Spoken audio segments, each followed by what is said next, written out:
It's been my pleasure to know Rodney Timms for many years. Rodney served as a board member for OICA, took his passion for doing better for children to that role, and then after he left his service with the OICA board, went on to form his own nonprofit, All Truckers Together Against Child Abuse, bringing in his experience with his work to also include his passion to try and do better for kids. He's going to talk more about that. Rodney has won many awards through the years. The Mary Jasowitz Award with the Department of Health that recognizes an outstanding child advocate each year. And you also, I believe you were made an honorary member of the Highway Patrol.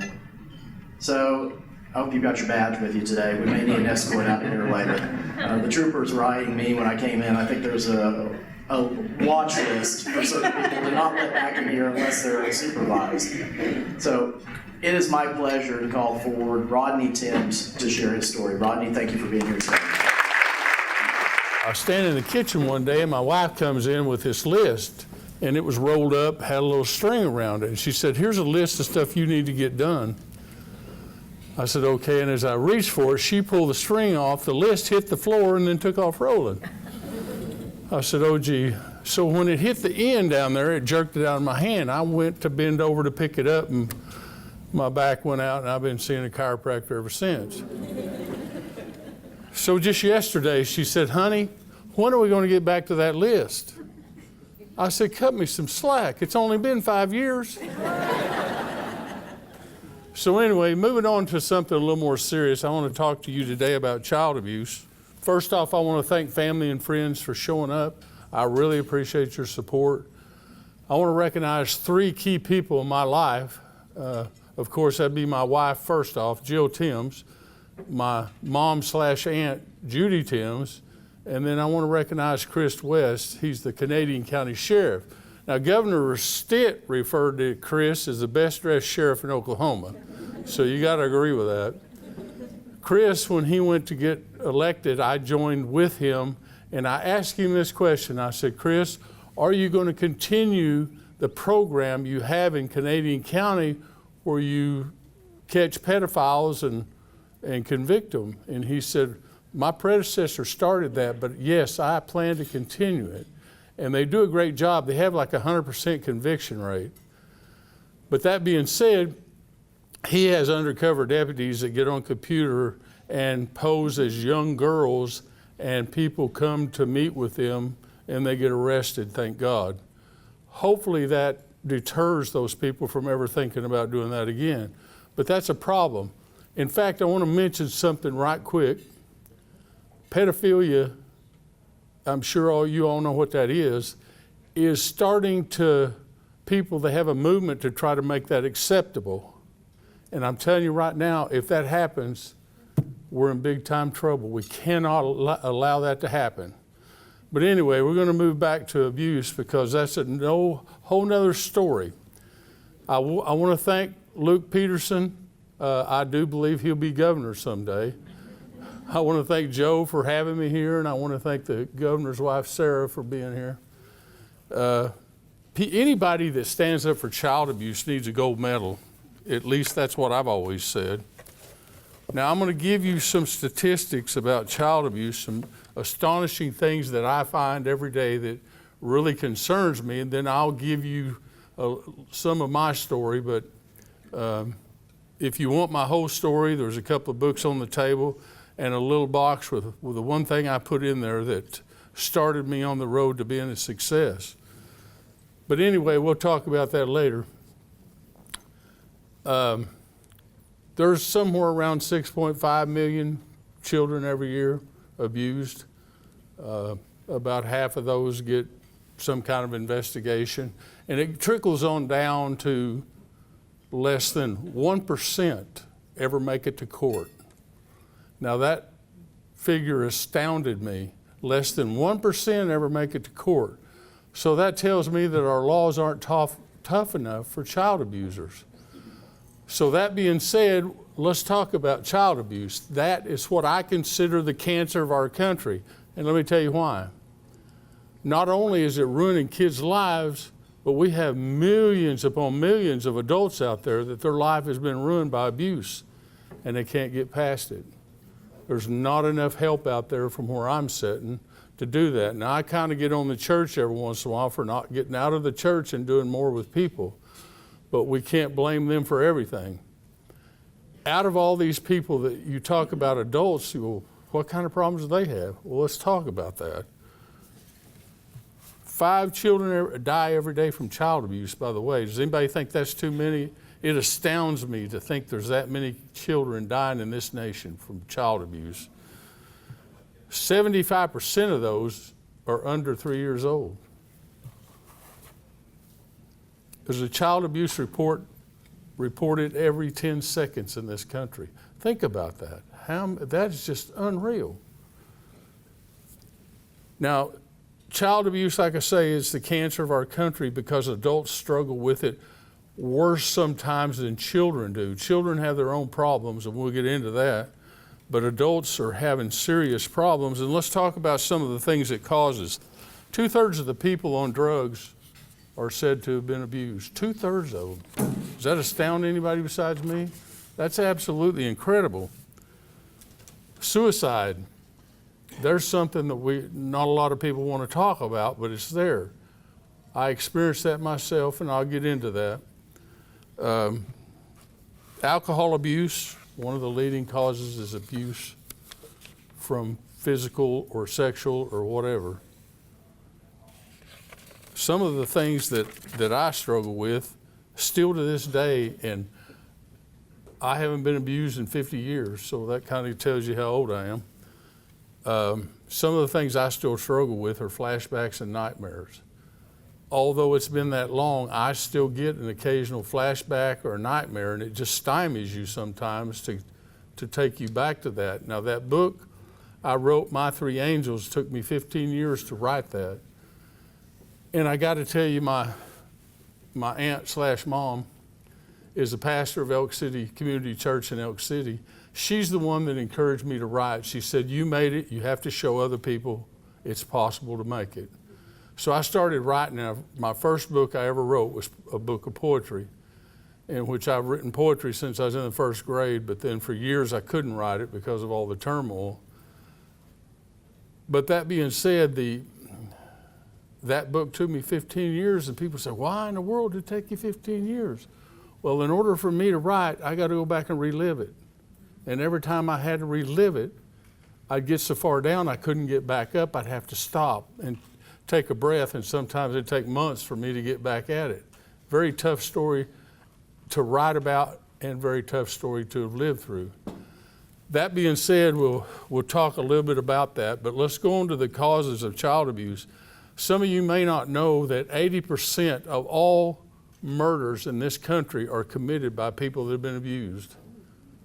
And that climbs even further to 100% where serial killers are concerned. To me, that's astounding. But I understand it. And I wished I didn't understand it, but I do, because I was on the threshold of that. I started out about the age 3, is as far back as I can remember being abused. And my dad was driving a truck, and every time he'd come home, I seemed to be his football. He liked to kick me around everywhere. And I don't know, I can't tell you what his problem was. He would make me load my toys, all 2 of them, and my clothes in the car, and he'd take me over to the black side of town. He said, I'm gonna let you out, and these people are gonna kill you.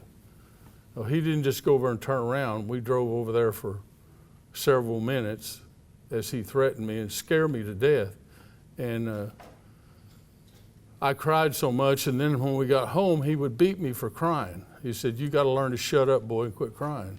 So I got beat every time I cried, and I got into this habit, and my wife still corrects me to this day. She says, why do you always say you're sorry? I said, you don't know how many times I had to say that to try to get him to let up on me.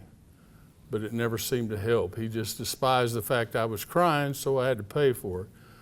So this continues. He quit driving the truck, so he's home every day now. And we moved to another little town there. I was actually born in Frederick. We moved to a little town called Hollister, 8 miles east and 3 south of there. And he was home every day, and he told me and my sisters, I had 2 sisters, both older, he said, I'm going to give you all 3 whippings a day, whether you deserve it or not. So he kind of, I believe, felt guilty about, giving them whippings, but he didn't show any mercy when it came to me. He beat my mother some too, but nothing like what I got. But I got to tell you, folks, some of you find this hard to comprehend, but at the age of 8 years old, I knew for a fact if I laid down and gave up, I'd lose my mind. I was that close to going crazy at the whopping age of 8 years old. So, and I'll give God the credit for this, because without God, I wouldn't be here today. I got this idea of taking the alphabet and making my own language. I swapped letters around and just created my own. And every time my mind got consumed with being abused, I would start talking in that language to get my mind off of it. And it worked. In fact, I catch myself to this day still doing that. Not even thinking, I just automatically start using that language. So anyway, we rock on there, and it just keeps getting worse and worse. And people have asked me before, said, why? What was so bad about it? I said, I got to tell you people, the physical pain in an 8-year-old boy, younger and a little bit older, was unreal. The pain will drive you crazy. It's that bad. I mean, you get beat on all the time, that pain just stays there. You can't get rid of it. And it will drive you nuts. So anyway, we go on there for years, and I'm getting beat every day. And when he'd leave, he'd come back. I was the first one he started in on. To give you an example, he was an extremely frustrated individual, and I don't know why. We were at midnight one night. I'm 10 years old, and we're out on the front of an old GMC truck, 52 GMC truck, and putting a water pump on it. And I can't hold it where he thinks I need to hold it. So he takes my head, grabbed me by the hair, slammed my head down on top of that engine, and of course it split my head wide open. And he told my mother, he jerks me down off the truck and threw me on the ground and told my mother to take him to the hospital. So on the way to the hospital, my mother said, now listen, you got to tell them if they ask you what happened that you fell down. I said, why? She said, because you can't tell them the truth. You tell them you fell down, and if you don't, when I get you back home, I'm going to tell your daddy and he'll take care of you. So by all means, I told him I fell down. So we go on another few years, it gets worse, and then finally one night, I'm 15 years old, and I'm just becoming a young man. And I think, wow, maybe I can get away from this somehow, some way. I'd had thoughts of killing him. I got to tell you, it went through my mind several times. But also went through my mind, I'm going to have to kill myself because I can't stand the pain anymore. So one night, about 9 o'clock in July, on the side of Highway 54 between Cooperton and Godebo, Oklahoma, he pulled me out of a pickup and started beating on me. An hour and a half later, he's throwing me up in the front of the pickup. My eyes are swelled shut. My face looked like hamburger, and I can hardly breathe. So he throws me in his pickup, and he was working in the town of Weatherford, so he hits me with his fist in the chest all the way to Weatherford. Every breath I'd take, he was there hitting me with his fist, and he said, you know, you must be on drugs. And I'm thinking to myself, you must be the one on drugs. But as I lay on the side of that highway getting beat, I kept looking at that barbed wire fence thinking, if I could jump that fence, which I believe I can, I could get away from him. He'd never catch me. But then it entered my mind, where do I go? What do I do? I mean, what's my future? Will I even have one? And just so you'll know, they didn't even, the first child abuse laws were passed, I believe, in 1974. I was 21 years old at that time. But here's something even worse than that. And trust me, I love my animals. I couldn't live without a dog. You'll find my story about me and my dog in my book. But they passed cruelty to animal laws to protect animals in 1876.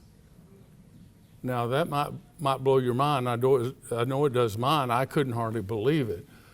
The first children to be reported being abused were prosecuted under animal abuse laws. Now that's how bad it was. it was one of those things. And of course, I was in Southwest Oklahoma, and I'm not going to badmouth the people from down there, but it was one of those towns that you didn't know anything about anybody. Everybody kept to themselves. You didn't talk about things. You didn't let it get out of your family. And of course, me and my sisters were told, and my dad was pretty blunt about this, you tell anybody, I'm going to kill you. And after being beat so many times, you're thinking that's probably going to happen. Then you get to thinking maybe that's the best thing. Maybe I ought to just die and get out of it because it's that bad. It was driving me that direction. So I got up my nerve one night, and there was a 22 rifle in the closet. And I thought, I'm going to go get it because it's going to have to be over with. I cannot do this anymore. I just can't stand it. So I go in the closet to get that gun, and it's gone. It's not there. And I thought, wow, I wonder where it is. Well, he had apparently sold it to somebody, and I didn't know anything about it.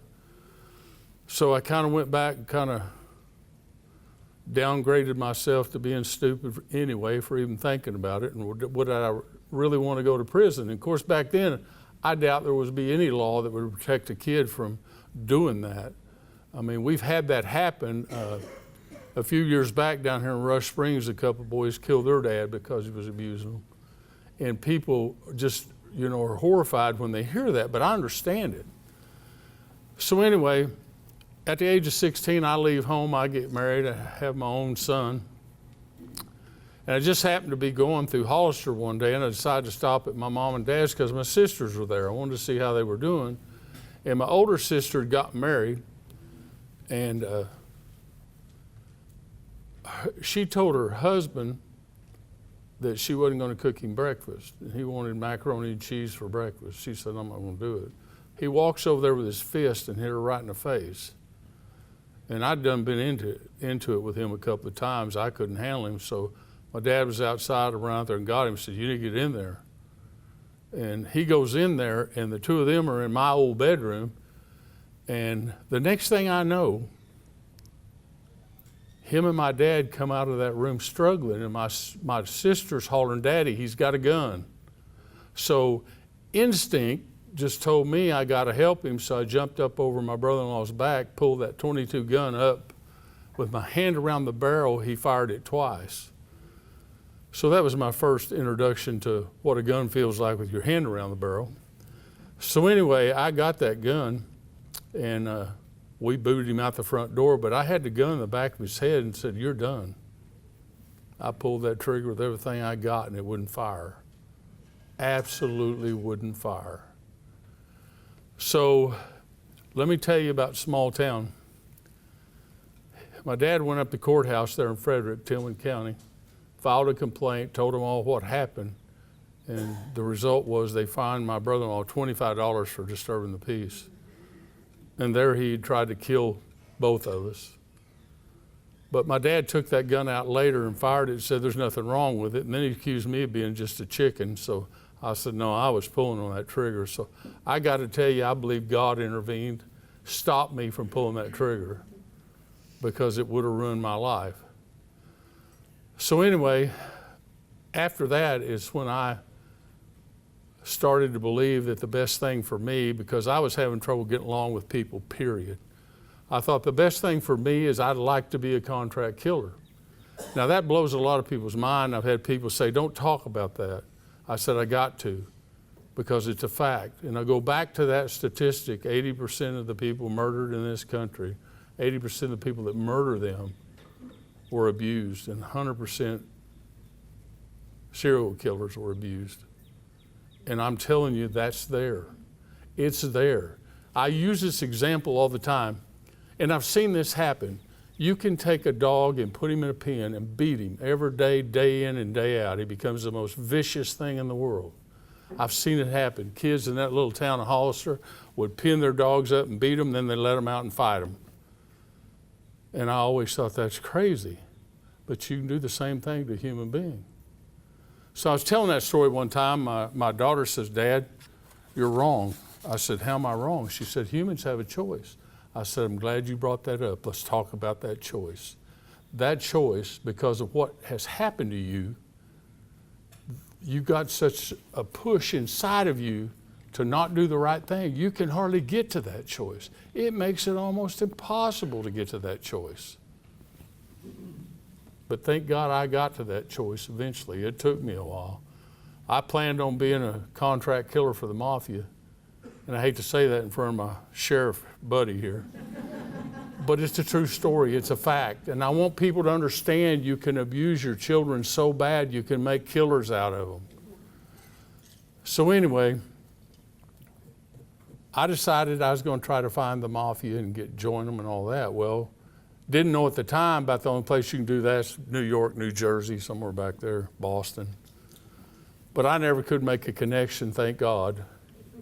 And in the meantime, had a daughter, and I decided I need to concentrate on making my family my priority. And I was not a repeat abuser. I never abused my children. In fact, I wonder sometimes if I shouldn't have spent more time spanking them, but they all turned out well. My son and I own Western Flyer Express, a trucking company here in Oklahoma City. And that's a whole nother story that I'll have to tell you someday about the problems we went through in bankruptcy and then rebuilding. But my son runs that company. We have 750 trucks, 2,000 trailers, so he's a pretty busy boy. And then my daughter's an attorney. She went to law school at the age of 41 with 3 girls. And boy, she's got her hands full, trust me. But anyway, getting back to that, it was that hard on me. And I really thought to myself, and this is kind of scary to think that children, teenagers can get to this point. I thought somebody should die for what I went through.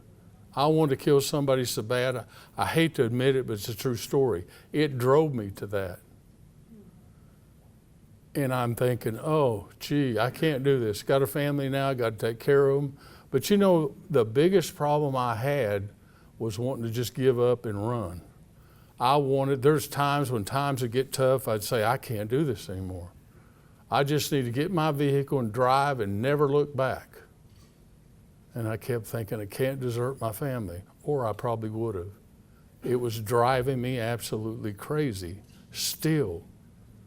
And it's still, like I say, I give God the credit for saving me. He put some people in my life, and I'm going to tell you right now, if you've been abused, you need to get positive people around you. People that will affirm you believe the same way you do to help you get through all that. It's very, very important. I wouldn't have made it if it hadn't been for certain people in my life, and I believe God put them there for a reason. Now that being said, I still struggled, even though I believed in God. I mean, I can tell you, and I'll tell you a little bit. My first book there is called My 3 Angels, and I'll tell you about my second one. If you want to know about the others, you just need to get the book and read it. But there was a time, 8, 9 years old, that I'd get to the point I couldn't take it anymore, just absolutely couldn't take it. Well, I knew there was a God because my mother did take us to church when we were little kids. When we moved to Hollister, our parents would send us to church on Sunday morning just to get us out of the house. But anyway, that's my telephone. It's a truck horn in case you didn't notice it.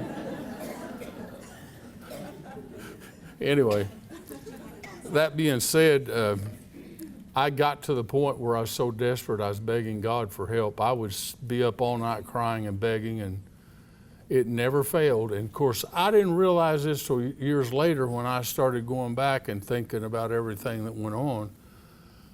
But every time I got to that point, I tell God, I can't do it anymore. I can't take it anymore. I can't make it. The next morning, this farmer that lived right there on the north edge of Hollister would call my dad and say, I need Rodney to go help me.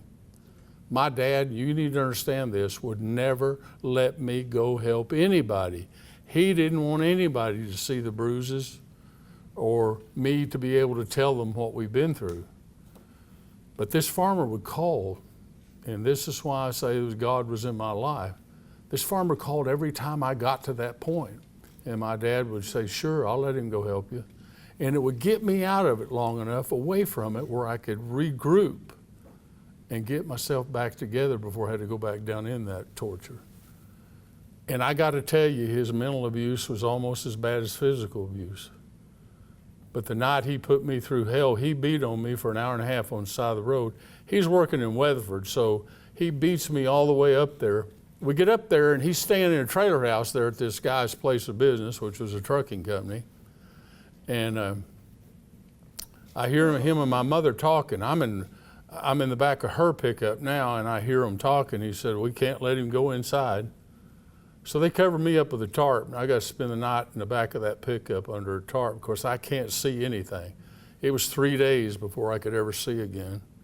And needless to say, I had a very bad attitude. And I spent years working on my attitude. In fact, I told my wife at the time, the very first thing you should do when you get up of a morning is get on your knees and thank God for the parents you have. I didn't have that privilege. And while you're down there, thank God that you can get up every morning with a smile on your face. I have to get up every morning and go to work on mine. It don't come natural. These things are hard to overcome. This is why I'm a child abuse advocate. I want people to realize how bad it is, and it must be stopped. We cannot let it go on. Now, as far as I know, there was about 65 deaths of child abuse in this state in 2017. And somewhere around 60,000 reported cases, and that's way too many. You know, back when I was on a board member of the Care Center, they had found out that Oklahoma was third in the nation in child abuse deaths, and that blew my mind. I thought, well, how can we be that high? Then we dropped down to 7th a few years later, and I don't know where we're at these days, but 65 is way too many kids. We can't have it. That's why people like Luke need to encourage more kids to get involved and speak out. When I was a kid growing up, you didn't speak out about anything, especially around my house. And we had to we always got a lecture before we'd have company show up, before we go anywhere. You open your mouth about this, you're dead. And I tell you, that puts more fear in you than you could absolutely imagine. The fear was incredible. It took me years to get over all that fear. And here's something else that people don't know, and as far as I know, there's no study on it, but my biggest problem was I could never relax. So I found this cassette tape. It was, if you know what a cassette tape is, it was cognitive therapy on how to relax, and it would tell you to start relaxing your toes and all the way to your head, and I struggled and I struggled and I struggled. But just so you'll know, 10 years later when that tape broke, I could completely relax. Now you stop and think about it. How many things in your life have you had to spend 10 years trying to just get comfortable with? Well, that's how bad it was. It has devastating effects to this day. They say somewhere about in the last 5 years, abuse has cost this country $585 billion. You could probably put, I don't know, 7 or 8 million kids through college for that price tag. But what it causes is people to miss work, people that can't get along, people that cause problems, criminals. I mean, most of your criminals have been abused. They tell me that, a large majority of prisoners have all been abused. In women, it's even higher because of domestic abuse. And the biggest problem they have is those people that have been abused is repeat abusers. I stopped that. I was bound and determined my kids were not going to suffer like I did. And my uncle told me one time, he said, you know, in all fairness to your dad, he was abused. I said, don't ever tell me that again. Because he wasn't abused near what he abused me. And I didn't abuse my children, so I don't want to hear it. I don't want to hear that as an excuse. I won't do it because it's just not right. But I got to tell you, people, I finally made it. People say, well, you know, you got to think of it this way. It's bound to have made you stronger. I said, seriously? Maybe it did, but I'd sure like to try it without it. But as you all know, people is what we depend on to stop abuse. We can't have it just keep on going. That's why I fight it. That's my organization is a national organization, and we have a program that we're bound and determined to put billboards across America. Some of you may have seen the billboards around town that have Attica on it, got the kid with a black eye. And of course, I had people say, don't put that kid on there with a black eye. I said, no, I'm going to. That's real child abuse. People need to see it's real. You know, it's kind of like people say, well, don't talk about wanting to be a murderer. I said, I got to. People got to understand that's what it does to you. You beat on somebody long enough, they're going to wind up trying to kill somebody. And that's why one of my books named Contract Killer, but inside there you'll find what I refer to as homemade killers. We're creating them. So not only does child abuse start with a kid, but it just multiplies as it gets into adults. Here comes another generation of people that were abused. Here comes a whole nother set of problems. I mean, the majority of people break the law have been abused. They struggle with it. I understand that. It's just like my daughter saying people have a choice, but that choice, when you've been traumatized that bad, is so hard to get to, I can't even tell you how hard it is. But I was bound and determined to do it for my family, and I'd never give up. I was talking to a lady one time who's a Michelin tire rep. We're in the trucking business. And I'd given her a book of poetry that I'd written about abuse, and she said, you must be crazy. I said, why is that? She said, you don't need to be writing about that stuff. Just forget it and move on. I said, seriously? Believe it or not, the writing helps me. It takes me a while to get it written, but it does help me. I said, by the way, how does it affect you? Because she'd been abused. She said, well, it's not that big a deal. I mean, I've had to stay in bed sometimes a week at a time. I said, so, you think it's okay that you stay in bed for a week at a time? What do you get done in that week? Well, nothing. I can't do anything until I get past it. I said, you see, start writing it down. You get past it quicker. It does help, but it's extremely difficult to write it. But once you get it written, it's like 1,000,000 pounds comes lifting off your shoulders and you can breathe again. It's that important that we stop it. We've got to find a cure for it. I think there ought to be a law that before you can have children, you got to attend parenting classes. Amen. You got to understand what it's like to have children. You need to be taught that when those children upset you, the last thing you want to do is beat on them. You just can't, you can't use them for a punching bag. It just can't happen. And like everybody says, our kids are our future. We've got to protect them. If we don't protect them, they can't protect themselves. You know, somebody told me one time, said, you know why we can't get stiffer child abuse laws? I said, no. Why? Because kids can't vote. Now, isn't it sad to think our political system is based on that? It embarrasses me. If they could vote, we could get more things done, but they can't vote. So some of us are going to have to stand up for those kids. And I'd like to thank my cousin who's here today, Daryl Thompson, for becoming a CASA volunteer, something he didn't have to do. And I asked him one day, I said, Daryl, why did you become a CASA volunteer? He said, I tell you, I got tired of looking at that billboard at work every day. And I just had to do something to help. God bless him for that and everybody else that does things for child abuse. Now I want to read you a scripture that come out of Colossians 3:21. Fathers, do not provoke your children lest they become discouraged. And I always add things to scriptures, and I wanted to put on the end of that, and destroyed. You can destroy a child's life. You can make it to where they'll never be able to get through society. They won't make it because they've got too many things going wrong. You know, it's taken years, it seems like, for women to get the respect they deserve. And I'm not a part of that. They should have every right that we have. But how long is it going to take for our children to get the respect? How long will it take us to say, hey, these are kids, they're the most important thing out there. That's our future. We got to take care of them. Somebody once said one time, although I can't do everything, I refuse to not do anything. So that being said, I'm going to turn it back over to Joe, and I want to thank everybody for being here, and God bless you for supporting children, Thank you very much.